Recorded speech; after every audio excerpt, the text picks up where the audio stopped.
Hello and welcome to another episode of the Matt Belair podcast. Have you ever been curious about Zen philosophy, or concepts? Would you be excited to learn ways to cultivate a positive mindset within yourself?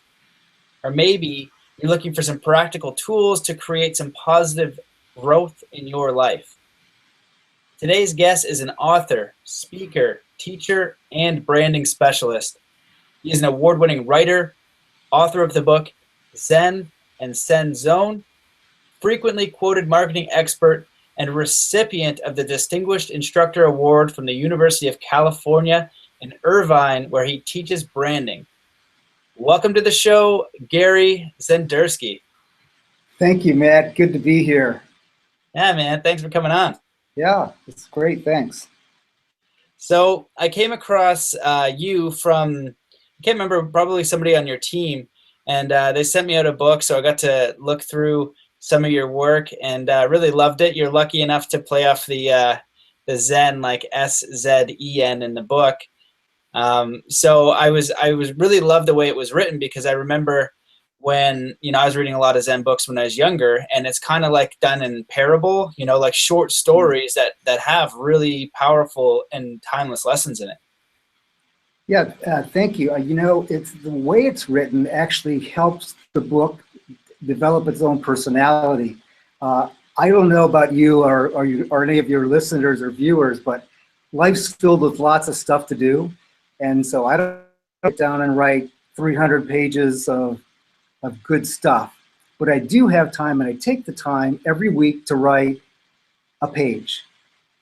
And what happens is that this book that you're talking about, the Zen Zone, is a compilation of all of those weeks of stories put together, kind of reorganized a little bit, but they kind of reflect what's going on in the world, or at least what's going on in my world, and that's why they're so different. I actually forget what I write very soon after it's happened, and so putting it together in a book really was enjoyable, because it was like reading it for the first time.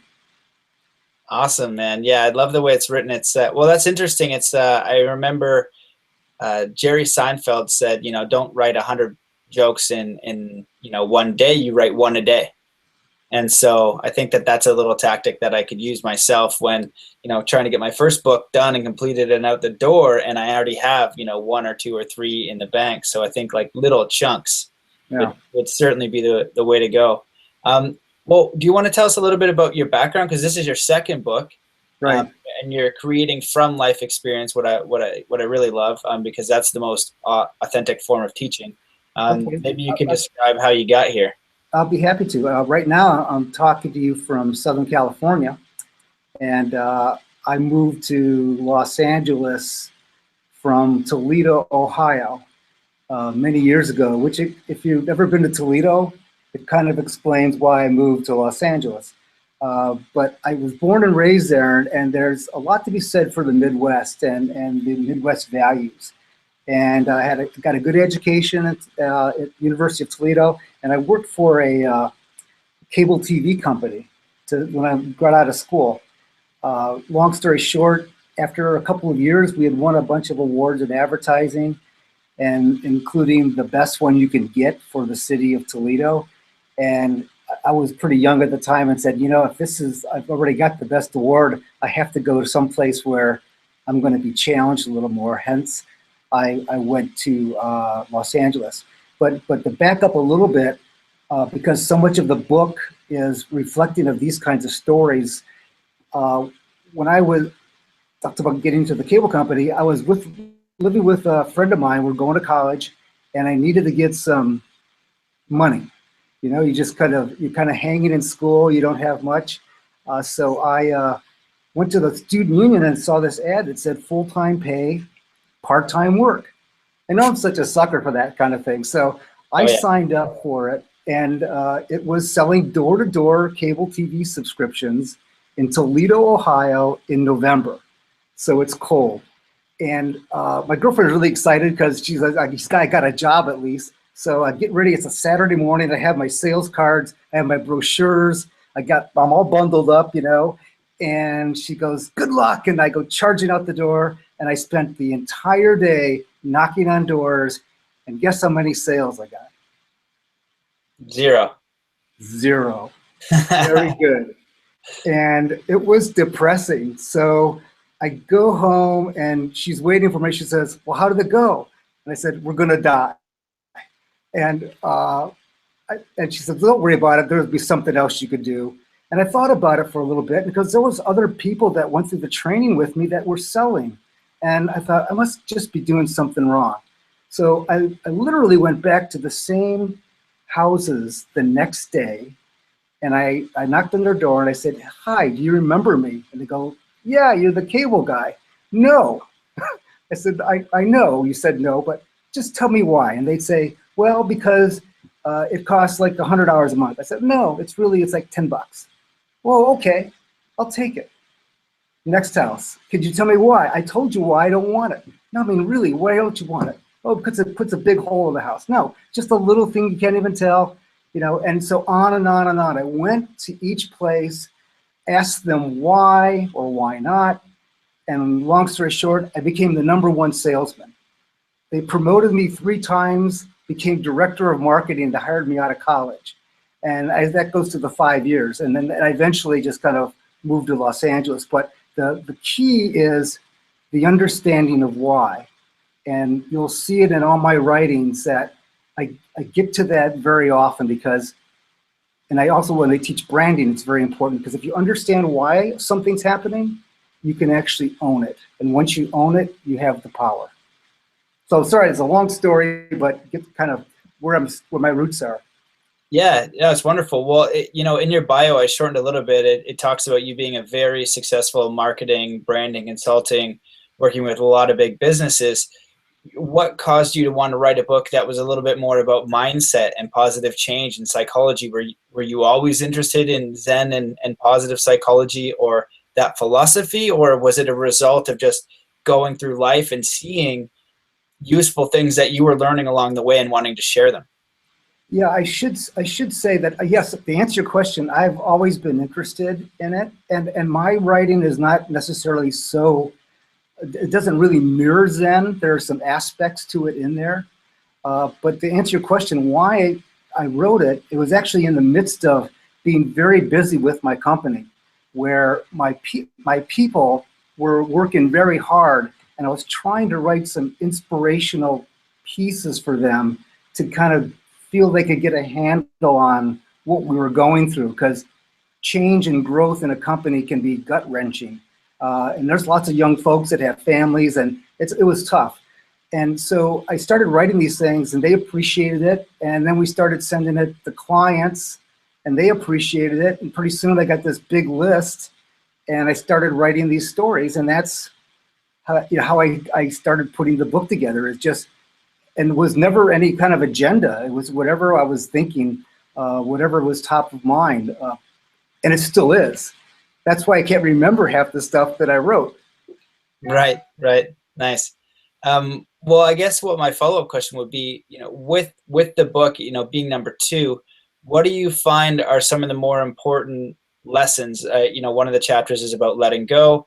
Do you have some favorite stories or lessons that you like, or you think that are most impactful for the people that you've helped and you wrote the book for, or that you've received, because you've got a lot of testimonials at the back. So obviously it's reached quite a few people, and you've been around sharing this message. So what kind of core messages or fundamentals have you found to be most impactful? I think the most fundamental of all of it, and it's a kind of a motif that runs through almost everything I write about or even talk about, is that if you have to be able to see where you want to go, and you have to be hopeful that you'll get there. And so the underpinning of a lot of stuff in change is really perspective. So to think about Zen, for example, if there was a room that didn't have anything in it, most people would say it's an empty room. But in a Zen mindset, it's a room full of space. And so it's just a different orientation. And I think that's what happens. And it works at every different kind of situation too. And what happens to me though is people get back to me, they write back and say, I really think you were talking to me today. It was just meant for me. And that's probably the best kind of reward I get for the whole thing, is that somebody got some help in it. If you pick up the book, you don't have to read. It's not a linear read page 1 to page whatever. You can just open it anywhere and start. It might be just the thing that you need that day. I don't know, but I actually read it myself sometimes just to kind of remember that of all of the things that I do in my life, that is one of the most joyful, and I try to continue it. Awesome. Love it. Well, when you get into, let's say, a lot of the lessons in any self-development, Zen, the reason why people enjoy them and they're timeless is because we're all human and we're probably going through the same thing. You know, you're not the only one who has experienced heartbreak or failure or self-doubt or all these things. We've all done it, and we're all in it, and we're all human. So you have these synergies across the board, you know what I mean? And so if you can provide an insight into one of those, let's say, pain points and suffering, it's useful to everyone. Yeah, I agree. Sometimes you gotta, I just wrote about this last week, you gotta go back in time, you know, and we're all ex-babies, right? And as babies, we had this unbelievable wide-eyed view of infinite possibilities upon us every single moment. And we were just, you know, just run out of gas as kids, you know, and just run out of things to think about and imagine. And often as we get older, we kind of get a little bit myopic. We put some blinders on, and we don't see all of our options. We don't see that there's really a way to get out of this pain, whatever that might be. Often it takes pain to sometimes create gain, to use an old cliche, but sometimes it just takes perspective to know that it's really up to us to take control of the change, and that's going to have the best possible outcome for us, as opposed to letting something just happen to you. So to your earlier question, the stories are always about winning, about coming through with a victory, about being able to actually rise up and challenge the world, being able to see your vision and get there. I just believe that maybe that's a little bit cheerleading, and it doesn't tell you step by step how to do it, but it gives you maybe the feeling or the energy to think that you can. And that's, of course, all you really need to get started. Right. Yeah, I definitely agree with that. With the, on the subject of pain and suffering,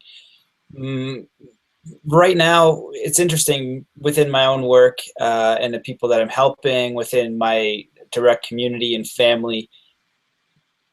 There are some people that struggle with the holidays because it's that time of year where you want family and love, and it's amazing. And some people don't have that, and that kind of brings up the question of pain and suffering, because sometimes I feel like I have a handle on it, like the reason for pain and suffering, because life is a real big asshole sometimes. Right.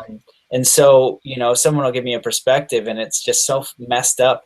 And it's not like you can just sit there and like download some sort of perfect answer. You know what I mean? I'm like, that's tough, man. Like, that's super rough. I don't know. And just kind of help them how I can. So my question is to you and your experiences, what is the purpose of pain and challenge and people going through suffering and loneliness, the holidays, and how might they be able to find a perspective that might allow them to grow or find some light in a challenging situation? Yeah, I think it depends on what kind of pain you're really feeling. I think if you lose a loved one, for example, that's a really difficult thing to overcome. And I just know from personal experience, it almost never goes away. And so the best you can do to help someone in that situation is to be there, not ask a zillion questions, but just to be aware that they're feeling it. they can't stop feeling the pain, and they probably never will. And in some ways, that mourning and that grief is what they need to get by, because then it brings up the memories, and the memories are the things that are really cool, and help you kind of get through it. For lots of other kinds of pain, which is, financial, being screwed up financially and not being able to pay the bills, or your kids are doing bad in school, or whatever those things might be, almost all of that is fixable. And the reason there's pain and anxiety is because you don't see the power you have to fix it. You just see the problem. And I often say, and I know this is true for when I had a company, at one point we had a really bad year and we got sued and lost a bunch of money. And I mean, those collection agencies were after us like crazy. And I thought, it's just never going to end. And every time, the more I dwelled on it, the more bills came in. And I think sometimes you just got to say, gee, it's okay, we got to stop. We got to stop thinking about it, because you end up manifesting whatever you put your thoughts to. So even in that sense, it's easy to say, incidentally, it's not always easy to do. So that's why you have books like mine that help you coach you a little bit and just remind you that you do have the power, because very often a journey of pain is one person journey. It's not a bunch of people. It's us, an individual that's got to fix themselves somehow, or got to come to grips with maybe a truth that they don't want to see. And that's why it's difficult to really say for each. And so when I have a lot of different stories, it's because I don't know where you are in that journey, but maybe one of these stories will actually hit the right hot button. Yeah, and the holidays bring it home. Big time, really big time. Yeah, I definitely agree. From my perspective, when we're going through these challenging, what I really like when you said with your company and you've got all these bills coming in, and the more you think about it, the more it happens. This is kind of like the law of attraction story, where you wake up and you stub your toe, then you burn your toast, and then you get a fender bender, then you get a parking ticket, and then you say, I should have stayed in bed. And it's very important within, understanding manifestation, how you manifest. And every thought that you have is hitting the ether, it's hitting your external reality, and it's being monitored, and it's going to send a signal and a result back. So if you kind of get stuck in a hamster wheel, you're going to keep creating that. And for me, that's what Zen parables are about. And that's the information is like letting go, but coming back to the present moment, because when you're in the moment, you're more your natural state. You're just kind of like vibrating in one with harmony and nature, and things just work out. You don't even have to think, your way there. You're just doing it naturally. But we're so bombarded by different things where we have this repetitive cycle in our heads, and then that's spraying out, and we're like, oh my God, and it gets a little bit worse. So yeah. I guess my follow-up question is, you are an expert in, change, positive mindset. What to you are some key concepts around positive change or positive mindset? Just some key fundamentals or underlying themes that someone listening might be able to kind of, keep in mind when they're going through a challenge, or they're, just add into their mental toolbox. I think there's a couple of things. One is that you mentioned, some of it's just biochemical. Like, it takes about 28, 29 days for our brains to rewire a thought. So if you think about all the things that you have connected in your synapse in your head, over time, they run by rote. They just keep on going, and it's habitual, and you just kind of follow a certain pattern. Well, change is about changing those patterns. So you have to kind of give yourself a little, change mantra of sorts, something that you can do to keep you focused on the goal. And you have to take, even if you have to take baby steps to start, move toward it, and do that for a long enough period of time with the end in mind, and already kind of seeing the vision come to life. That visualization is critical. And after a month or so, and I'd say I can't guarantee it for sure, but if you're really adamant about getting to something, it'll start to happen. You'll be amazed at what can come into your life just because you've been thinking about it. And I'll give you a great example. After the company that I had that had all the problems, I started another company, and we had an office in France, and we had one in Spain. And I had not been to France. My partner, who started it with me, spoke 5 languages, and she was fluent in French. And I said, well, this is crazy. I want to be able to go there. I was one of the partners, so I started taking French lessons. Now, I had taken it in school and stuff, and then, I get 2 weeks after I started the French lessons, get a call from CBS, which is one of the places we've been advertising on, and they said, you've been spending so much money on our stations that we're going to give you a free, all expenses paid VIP trip to the south of France for 10 days for 4 people. I go, you got to be kidding me. And that was true. And so it was a great trip. My partner and her husband went. I could not get a date for that thing. It was a kind of a bad luck. But the point of my story is that I was thinking about it, and I was actually trying to do something about it. I was taking the course. I was trying to get there, and it was a really great trip. And I happened to know a lot of the language by the time I got there. And I went back and forth many times after that. Amazing. Yeah. There's so many stories like that. From my study in law of attraction, my mentorship was with Michael Lozier, who wrote the book. He's an excellent trainer in breaking it down. And the way that he explains it, and when I teach it, it's, the first step is to know what you want, identify your desire. The second step is to give it attention. And then the third step, which is the most important, is to allow it, which basically means believe it. So if you want something 100%, but you don't think you can have it 100%, well, then that's zero manifestation. But if you continue to hold a thought in your mind and there's no resistance to it, then the law of attraction, the universe, you're just vibrating that thing. It doesn't care what you're vibrating. And one of the things that people really struggle with, and I'll say myself included because of just my upbringing and mental programming, financial abundance was always a challenge, because I'm like, oh yeah, I can be super financially abundant, but I couldn't make myself feel that way. You know what I mean? And I see people that, with, let's say, less skills or information, just smash it financially because they're able to vibrate at that frequency. So it's able to bring up and get into that feeling of the thing that you want, and just allow it to come without any attachment to it. So, right. It's a beautiful story. I think you're right. Sorry to interrupt. No, go ahead. But the hardest thing to do which is crazy for other people that I talk to and teach as well, is to understand what you really want. Mm-hmm. They think in terms of what they really can get, as opposed to what they really want. So that's the first mistake we make. And to your point, believing it is also very important. But I that's why I throw the actions in there, because if you start to take action toward it, it compels you to believe in it more, because you don't want to waste the time or the energy.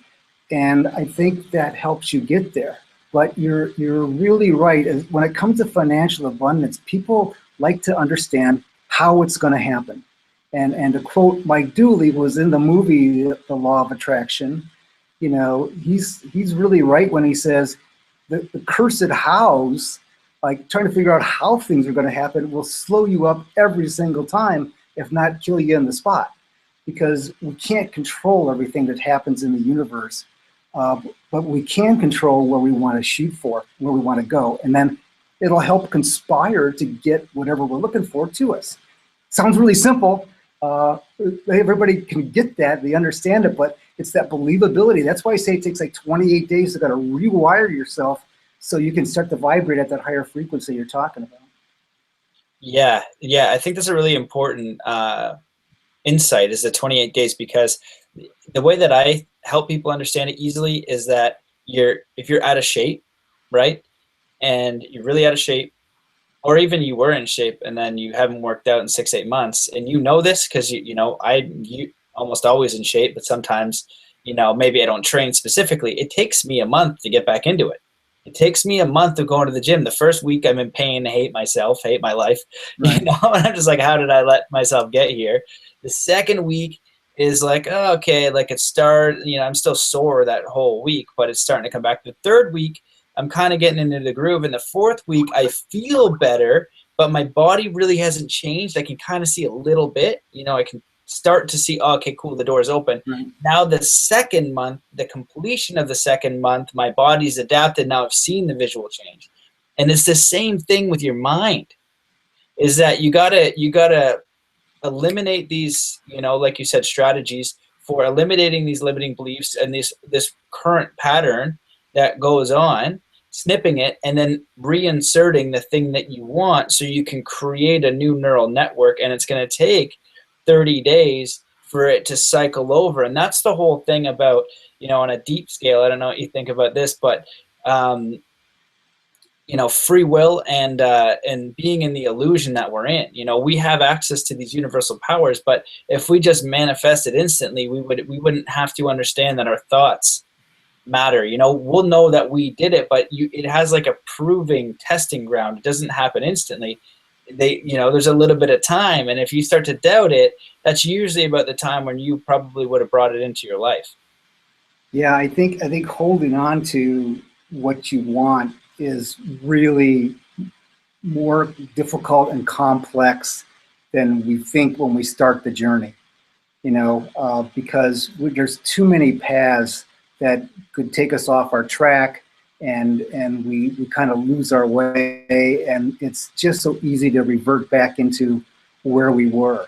But to those, to your point, that are driven, and maybe have something that is a spiritual need to fill, or maybe they have someone they're doing it for.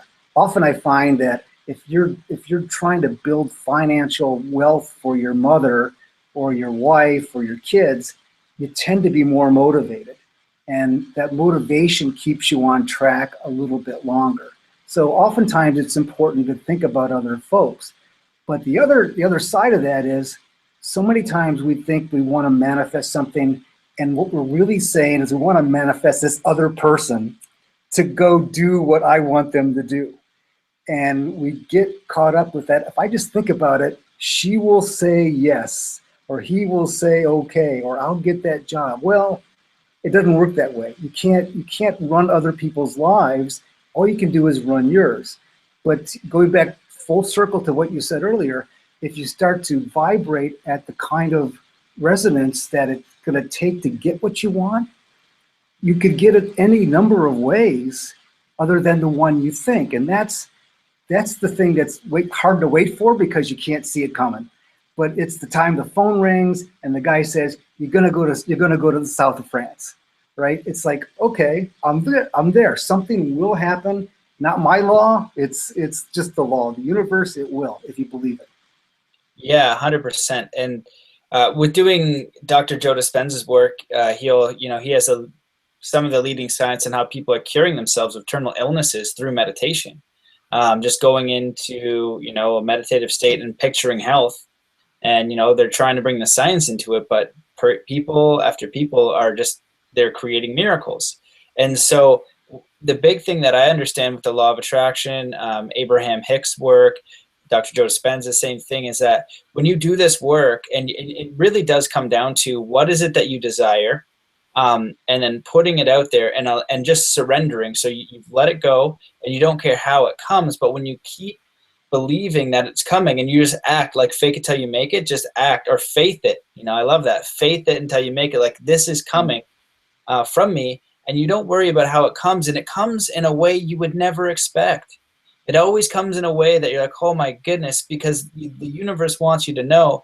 And, and it has such a higher realm of possibility that you could never even imagine, like infinite possibility. It's like, look, the more you say, I got to do it this way, you're shutting out infinite other ways that I can bring you your desire. And I wanted to kind of go back to a really important point you made, is a lot of people are, they don't understand what they really want. They're either wanting things out of false ego, or they're wanting things. I can't remember how you phrased it, but like to get. They wanted to get. Mhm.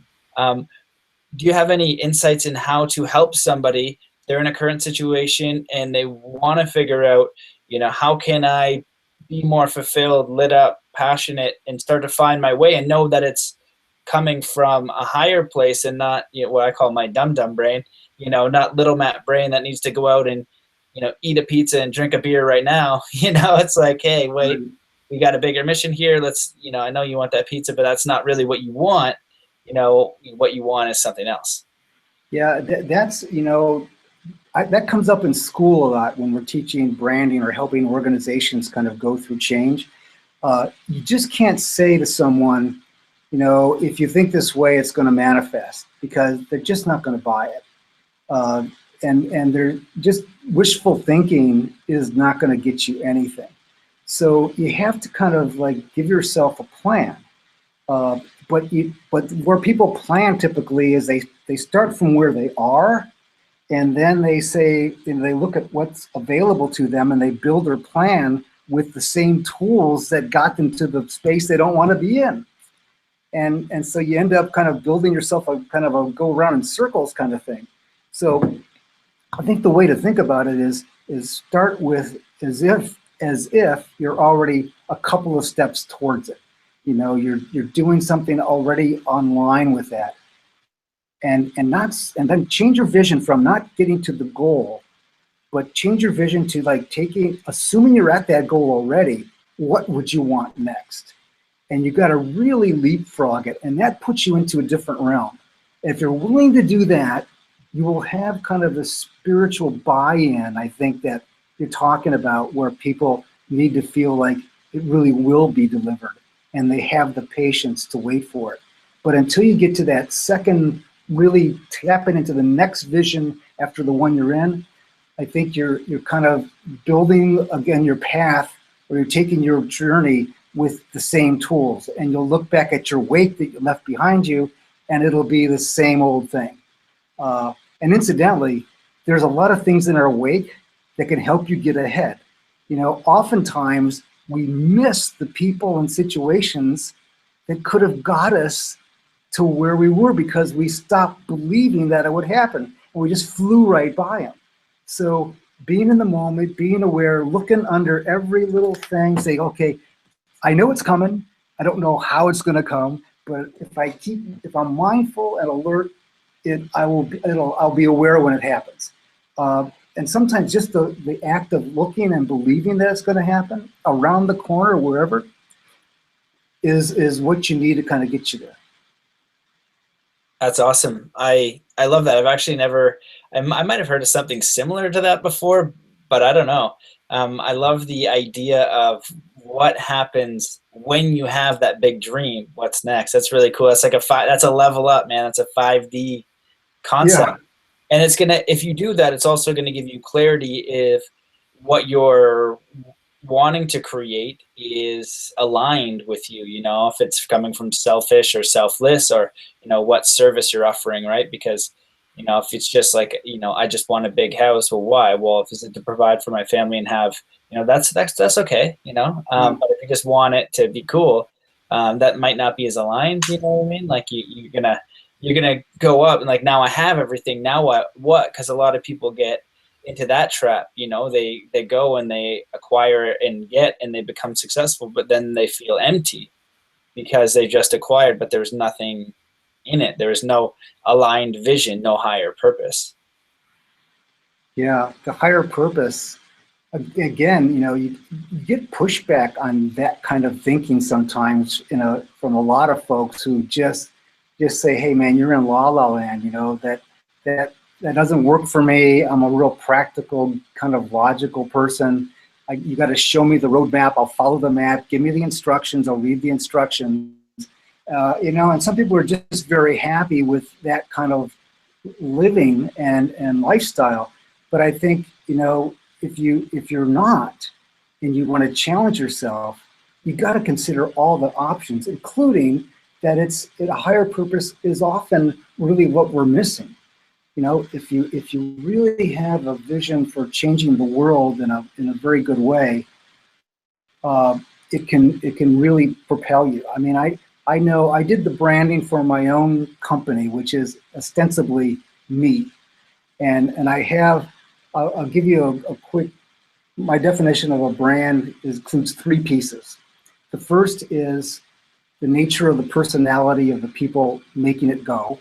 The second, attributes and elements of the brand or the product or the service. And the third is the image of the user. Like, what are people going to feel about what you make? And so personality drives a lot. And in my branding class, I talk about trying to define what your essential personality might be, because that's actually what's driving all your decisions. And so if you're a Debbie Downer, then you're not going to see any hope. I don't care what you start to think, what kind of concept you have. If you can shift that and become what mine happens to be is I have winning perspective. I believe that in every situation, there's always a way to win. And so the concept that comes out of that in my company and in my teaching is positive impact. So my higher purpose in almost every single case is I want you to be a better person for just knowing me or reading any of my stuff, and I want to be a better person too. So we all need to be better versions of ourselves every single day. So even a smile to somebody that doesn't get a smile is changing their world, and it's amazing the power we have. It's absolutely free to just give as much as you want. There's always plenty to do. Setting a positive tone for me that I find really pays me back tenfold, and I built a whole life around just doing that.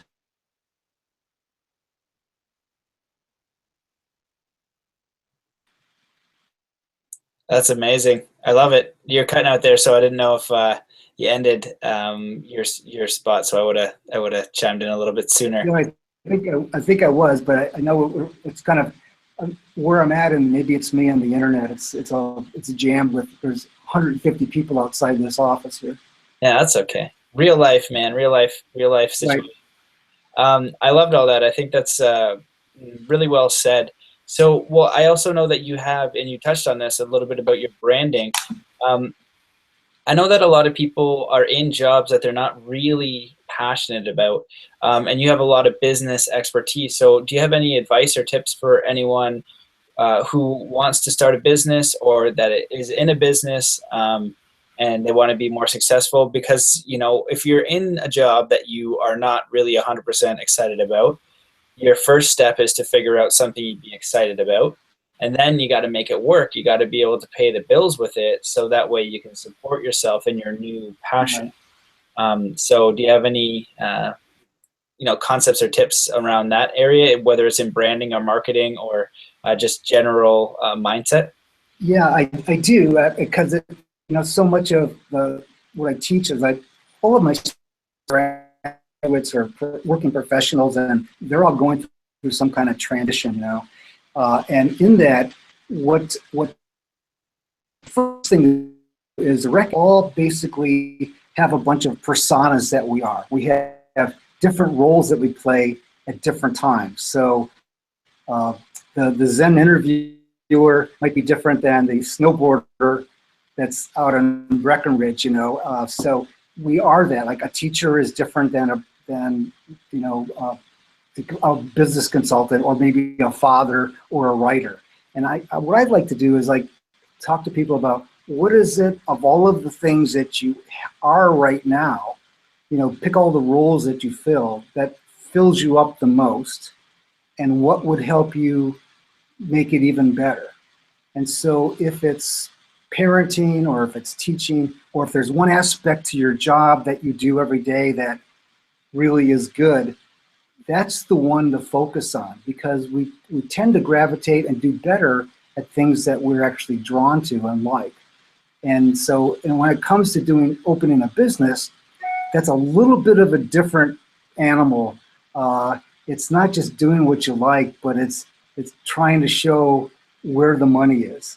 It's not, someone's not going to write you a check just to show up. In fact, I know so many CEOs, and I was one of them, where, it felt like I was working for everybody that was in the company. That was my job to pay them every week, and it's a big responsibility. So, and that's not for everybody to do, but it is part of having a business, depending on the scope of what you want it to be when it grows up.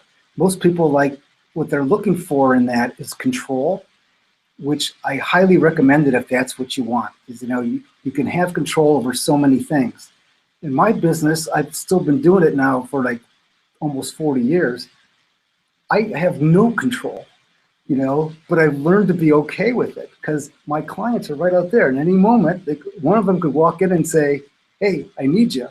And okay, I'll be there in a minute, and we'd have to cut this baby short.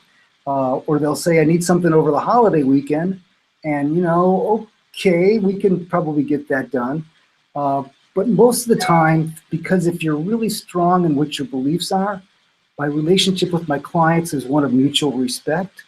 And so even though they pay me and I work for them, we actually are really working together. And so in building a business, you've got to collaborate with your customer as much as, and I think if you'll find that helpful if you're trying to build something, because you develop a relationship, which is that third part of the branding definition I just gave, which is the image of the user.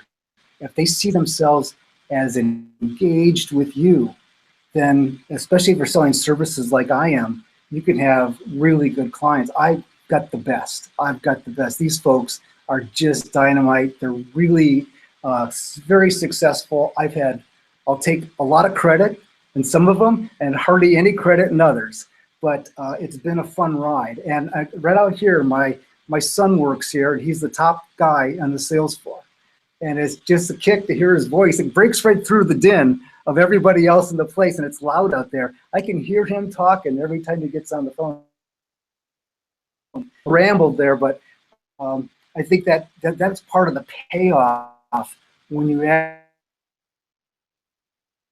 common things like working with your children and having good clients is just, I'm just blessed. I feel really blessed about that. Yeah, that's beautiful, man. I think that was a good ramble. You included a lot of information, and I think that the way that you're relaying it is very simple. It's very grounded. A lot of people today, I think, with the whole life hacking and biohacking and this and that, it's all shortcut. It's all shortcut, easy solution, no work. Freaking liposuction. You know how to get in shape. It's been the same thing forever. Right. Now there might be new ways to do it quicker, but I think that's just a fundamental error in our thinking that's been programmed, or we've got it from somewhere, where we just want this instant quick fix. And I think that a lot of what you're speaking about is just enjoying the journey and being mindful and enjoying the people that you want to be around and kind of taking it one step at a time, because you're not going to know what life is thrown at you. And also, most importantly, to believe in yourself, to believe in what you're doing and what you want to do. And then the universe is going to conspire with you to help make that a reality. Yeah, I just had a flashback as you were talking about the believing in yourself. I'll tell you a little story. When I used to work for the LA Times, and I worked for some big newspapers, and I wanted to be in the ad agency business. So I joined this ad agency that used to be my account executive, and back in Toledo, Ohio, had moved to California, and he said, "I have an opening," except I would be working for him, which was a kind of a flip of the action. I was the client before. So I joined the company, and had some technology clients, things that I just wasn't very familiar with at all. He quit the next week. And so all of a sudden, I'm the only guy there on this particular account, and it's a semiconductor maker. Okay, integrated circuits. I know zip about any of that stuff, and but I had to ramp up quickly. And it's all these acronyms like RAM, like random access memory, EEPROM, TTL logic, and all this different stuff. So kind of accelerate the story, for a company called Fairchild. And if you don't know any history about Silicon Valley, Fairchild basically with Bell Labs invented the integrated circuit. And at the time I was doing this, they were still the leader in putting out brand new product.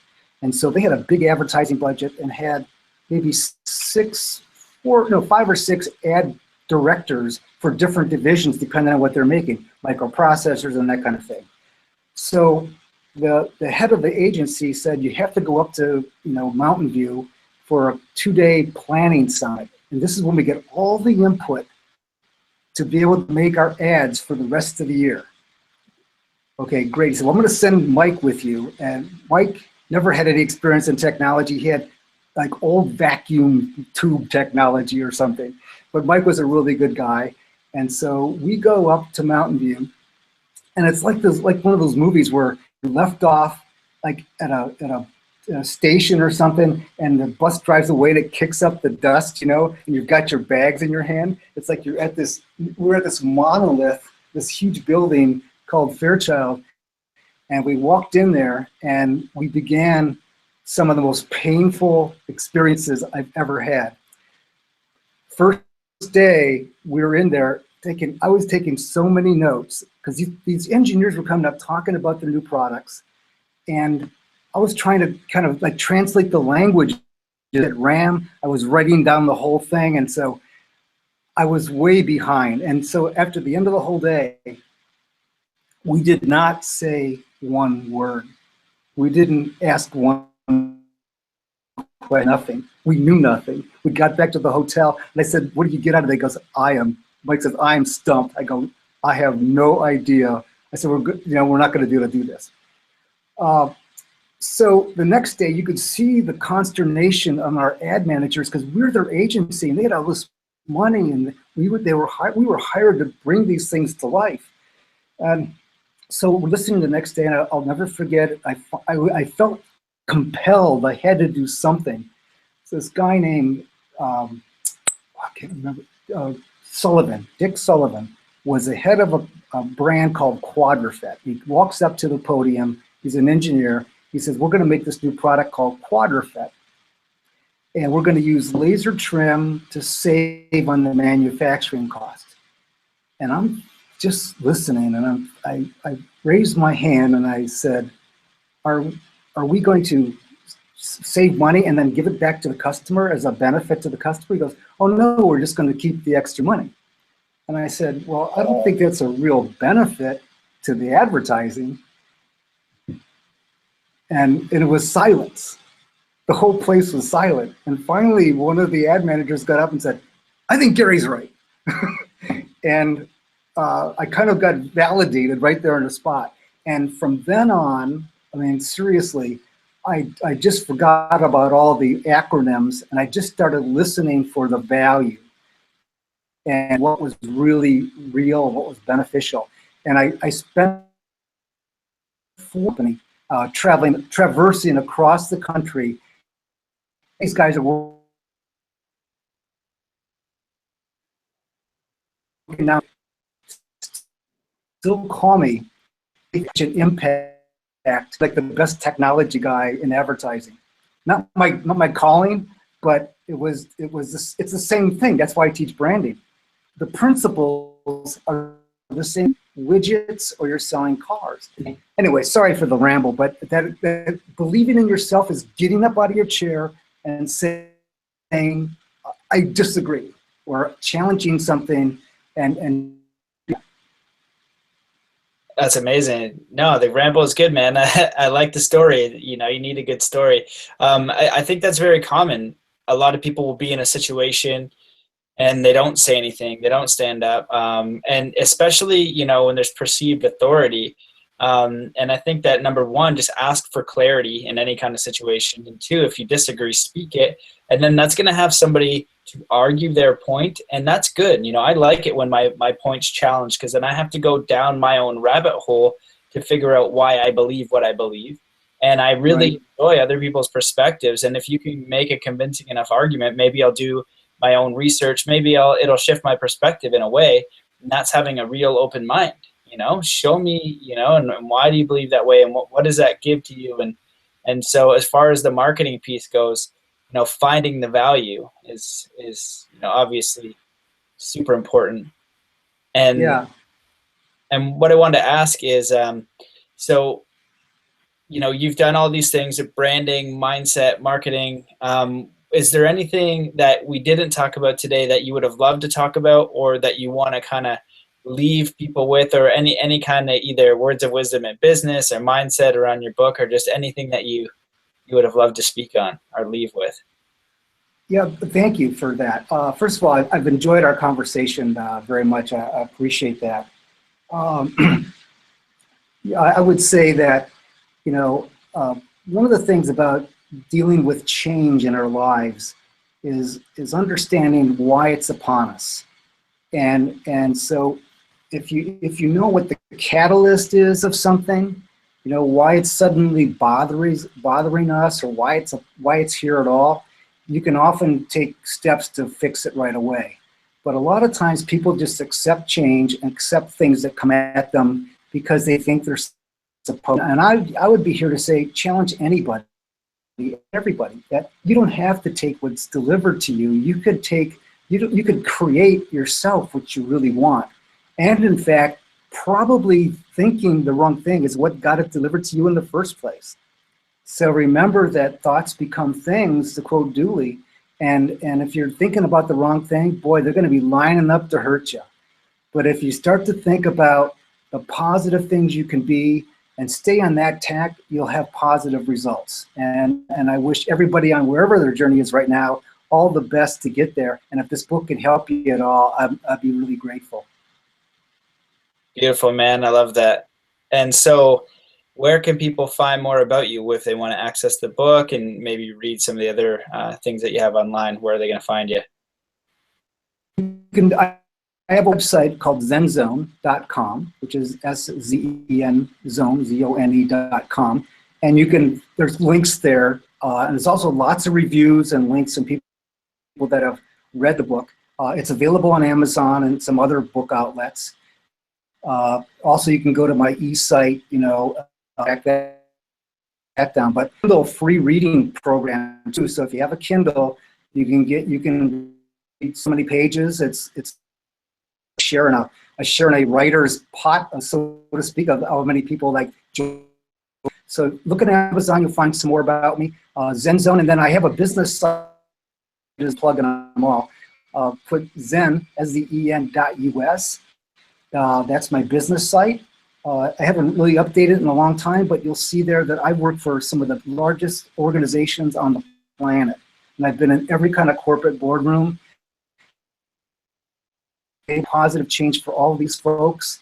And it's a great thing, and it translates very well, like it is in the book, to individual goals. So, and also you can reach out to me, Gary@bookofzen.com. I'd be happy to respond every single time. Awesome. Wonderful, man. Well, everybody listening, check out the book. I've read a few of the stories and I really like them. I have the Tao Te Ching. I almost always travel with that, and that's a book I can open up. Like I have Zen cones also that I can read, and yours is very much written in that way, and it's also written from a newer perspective, newer scenarios that are going to be more likely for us to deal with in the 21st century, not way back, in the traditional Zen. Although timeless lessons, these are from real world experiences. So highly recommend the book. Thank you for coming on. Thank you for your work and your realness and your authenticity, and just sharing the experience that are meaningful and valuable to you, and passing them on to the next generation so we can learn from these things and ideally take the lessons and make it a little bit easier on ourselves. So thank you. Thank you, Matt. It's appreciated. My pleasure. Well, thanks everybody for listening, and we will see you in the next episode. Peace.